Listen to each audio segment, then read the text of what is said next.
There are 3 used cars sitting on dealer lots right now that salesmen secretly hate. Not because they're bad cars, because they won't die. The first one on this list looks boring until you realize it refuses to break. The last one? That one makes luxury brands look like a bad financial decision. And every mechanic I know is quietly buying these while everyone else keeps overpaying for the same old badges. Welcome to Old Man Garage. I've spent over 2 decades turning wrenches, watching trends come and go, watching hot cars turn into money pits, and watching truly great cars get ignored because they're not cool on Instagram. This video is not about project cars, compromises, or good for the price. These are cars that hit 300,000 miles with nothing but oil changes, brake pads, and the occasional insult from your friends.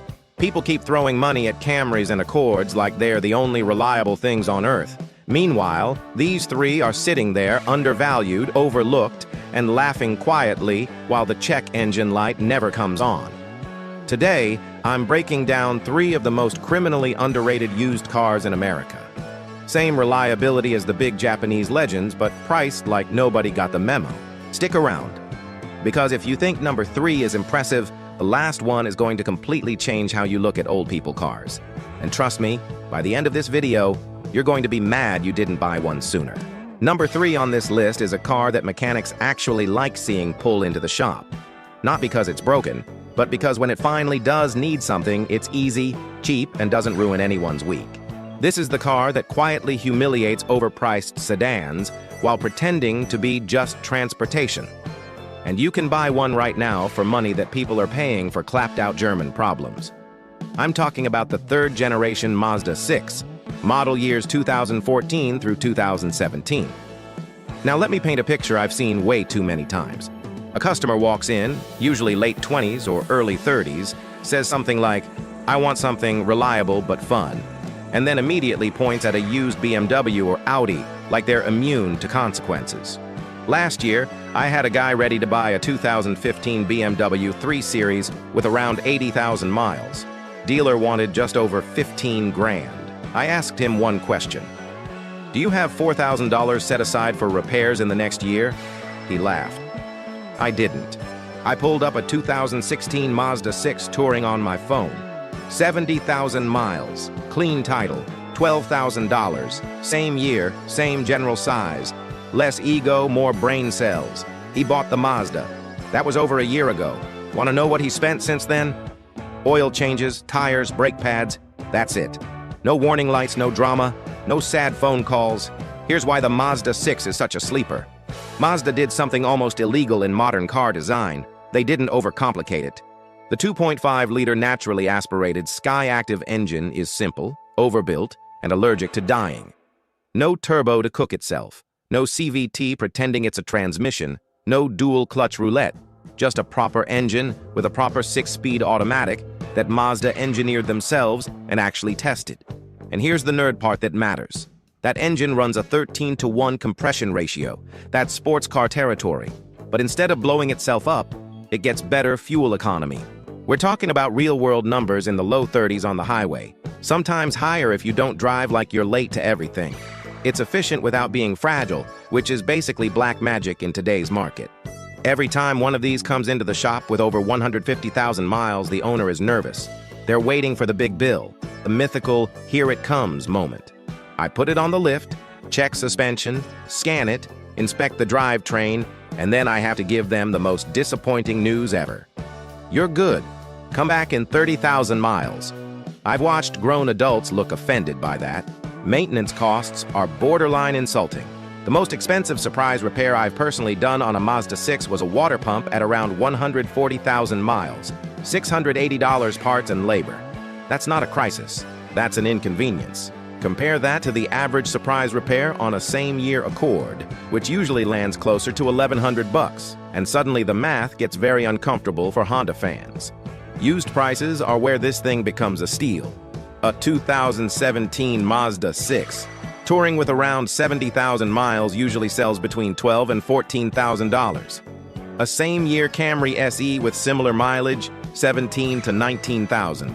You're paying $5 grand extra for a reputation that Mazda already earned but nobody noticed. Now, quick inspection tips before you buy one. First, check the infotainment control knob. If it feels loose or sticky, the previous owner treated it like an arcade joystick, not a deal breaker, just leverage. Second, take it on the highway and let off the gas around 45 miles per hour. If you feel a slight shudder, it's probably motor mounts. Known issue. About $350 to fix. If the seller won't negotiate, walk. Also, quick heads up, some 2014 and 2015 models had paint adhesion issues. Look around the hood and trunk edges for bubbling. Mazda quietly extended warranties on that, so check if it was already handled. If it was, you're golden. Who should buy this car? Someone who wants reliability but still enjoys driving. This thing handles better than anything else in its class, and yes, that includes the Camry. Someone planning to keep a car past 200,000 miles. Someone tired of paying the Toyota tax just to feel safe at night. Who should skip it? If you need maximum back seat space, it's a bit tighter. If resale value is your religion, the market still hasn't caught up to how good this car is, which honestly is why you're watching this video. Quick mechanic math before we move on. Buy one for $12,000, drive it 150,000 miles, spend maybe $2 to $3 grand on maintenance total. That's one of the best cost per mile deals in the entire midsize sedan world. And before we go to the next one, quick favor. If you've got that one friend who keeps shopping German luxury cars on a Toyota budget, send them this video. You might actually save their bank account. Now, if you think the Mazda 6 is overlooked, wait until you see the next car. This one makes luxury badges look wildly overpriced, and the reason it's cheap is honestly hilarious. Number 2 on this list is a car that salespeople struggle to explain and buyers struggle to take seriously. Not because it's bad, but because the badge scares people under the age of 50. This is the car that proves depreciation has absolutely nothing to do with quality and everything to do with image. Meet the Buick Regal.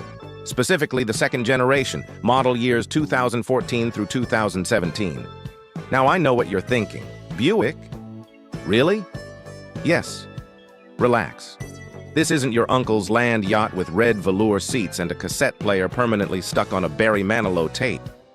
This Regal is basically a German sedan wearing an American name tag so it could get into the building. True story. Last year, a customer came in, late 20s, wanted me to inspect a 2014 BMW 3 Series, about 87,000 miles. Dealer wanted 14.5 grand.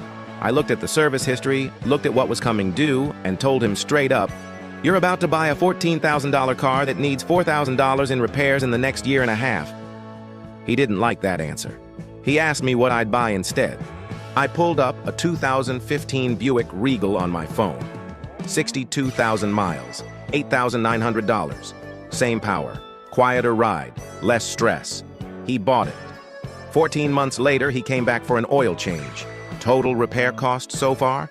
$47. Air filter and oil. That's it. I wish German cars embarrass themselves this easily more often. Here's the part nobody tells you about the Regal. It's built on GM's Epsilon 2 platform, co-developed with Opel in Germany. That means the chassis tuning and driving feel are European. The 2.0-liter turbo engine is the LTG, the same motor that won Ward's 10 best engines multiple years. It's smooth, strong, and doesn't self-destruct if you look at it wrong. The transmission? 6-speed automatic from Aisin. That's a Japanese company that also supplies Toyota. So what you're really getting here is German engineering, Japanese transmission reliability, and American pricing, because it says Buick on the hood, and people think it comes with orthopedic shoes. Performance-wise, you're looking at around 250 horsepower, 0 to 60 in the low 6-second range, and real-world highway fuel economy in the high 20s. Not bad for something everyone assumes is slow just by looking at it. Used prices are where this thing becomes criminal. A 2015 Regal with under 80,000 miles usually sits between $8,500 and $11,000. Compare that to a same-year BMW 3 Series, which is 14 to 18 grand. And that BMW is one coolant leak away from ruining your month. Repair costs? Night and day. Timing chain replacement on the Regal, if it ever needs one, which is rare, is about $1,100. On the BMW, you're starting at $2,800, and that's before anything else goes wrong. Turbo replacement on the Regal is actually accessible. I can do it in about 3 hours. On the BMW, the turbo is buried like a cursed artifact. You're looking at over 3 grand in labor alone. If you're shopping for one, here's what to check. First, the PCV valve. Buick updated the design after 2014 to fix an oil consumption issue. If it's been done, you're solid. Second, inspect the turbo inlet pipe. If it's cracked, it's a $90 part and 20 minutes of work, but it tells you the previous owner skipped maintenance. Third, test the touchscreen. Some infotainment units had delamination issues. Not mechanical, just annoying. About $400 to fix. Bottom line, the Regal gives you a near-luxury driving experience without luxury repair bills. The only reason it's cheap is because your neighbors don't know what it is, and your friends think Buick is a retirement plan. Quick mid-video reminder from Old Man Garage. If this video is already changing how you look at used cars, hit that like button. It helps the channel more than a fresh set of tires helps a front-wheel drive burnout. And now for the final car. If these first two surprised you, this last one is going to offend a lot of luxury buyers. This is the one I recommend more than any other. The one people laugh at until they drive it. Number 1 on this list is the car I recommend more than any other when someone tells me, I just want something that won't ruin my life. It's the car people laugh at in the parking lot and then secretly Google later that night. It has the same DNA as a Lexus, the same reliability as a Camry, more space than both, and it sells for thousands less because everyone thinks it's a senior citizen's car. This is the Toyota Avalon, 7th generation, model years 2013 through 2018. Let me tell you about a customer who almost argued with me over this car. 2 years ago, woman in her mid-40s, professional job, 60-mile daily commute. Budget around $18,000. She had been shopping Camrys and Accords like everyone else. I asked if she'd looked at an Avalon. She laughed and said, "That's what my grandmother drives." I walked her outside and pointed at my personal car. A 2014 Avalon Limited with 188,000 miles on it. I bought it with 90,000 miles for $13.5 grand. At that point, I'd spent maybe $1,800 total on maintenance, and that included brakes and tires. She stopped laughing. She bought a 2015 Avalon XLE the next week, 71,000 miles, paid just over 14 grand. She texted me last month. She's at 142,000 miles now, 0 mechanical issues. Her exact words were, "Why doesn't anyone talk about this car?" Great question. That's why Old Man Garage exists. Here's why the Avalon is such a cheat code. It shares its platform, drivetrain, and engine with the Lexus ES 350. Same parts. Same 6-speed automatic. Same 3.5-liter V6. Same assembly line in Kentucky.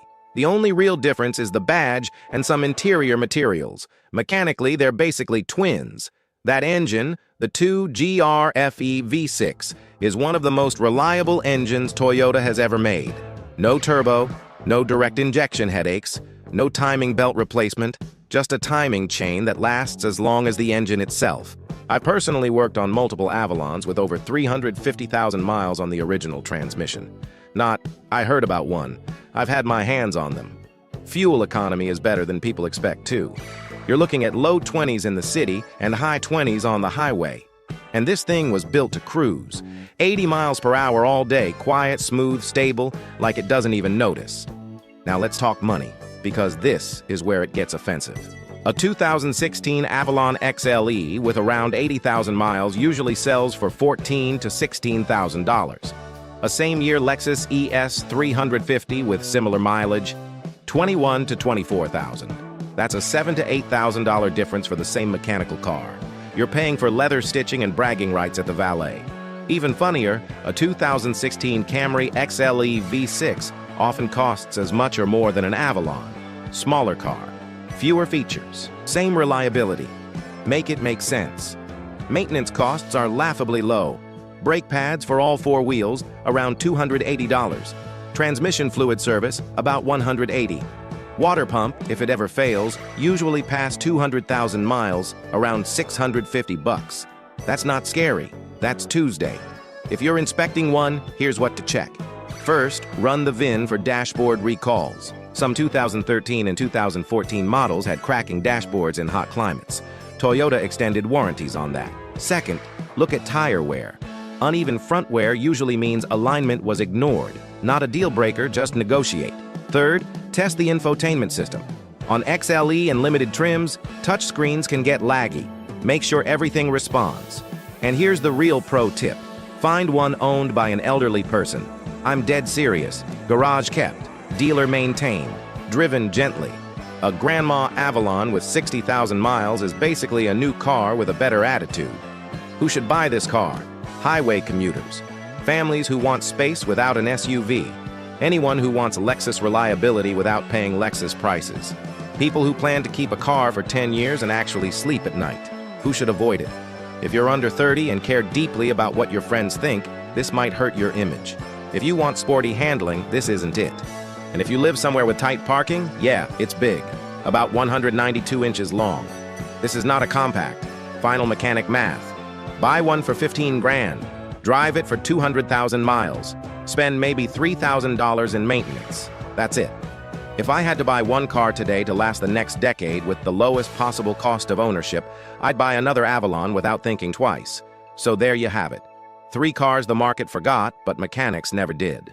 The Mazda 6 that depreciates like it's cursed, but runs like it's blessed. The Buick Regal that's secretly German and criminally underpriced. And the Avalon, the ultimate old-person car that quietly outlives everything else in the parking lot. If this video helped you see used cars differently, do me a favor. Send it to that friend who keeps shopping luxury cars on a budget that says, bad idea. And if you want more real-world car advice with zero dealership nonsense, subscribe to Old Man Garage. I'll keep telling you the stuff salesmen won't. So there you have it. 3 cars the market forgot, but mechanics never did. The Mazda 6 that depreciates like it's cursed, but runs like it's blessed. The Buick Regal that's secretly German and criminally underpriced. And the Avalon, the ultimate old-person car that quietly outlives everything else in the parking lot. If this video helped you see used cars differently, do me a favor. Send it to that friend who keeps shopping luxury cars on a budget that says, bad idea. And if you want more real-world car advice with zero dealership nonsense, subscribe to Old Man Garage. I'll keep telling you the stuff salesmen won't. Take care of your car, and it'll take care of you. See you in the next one.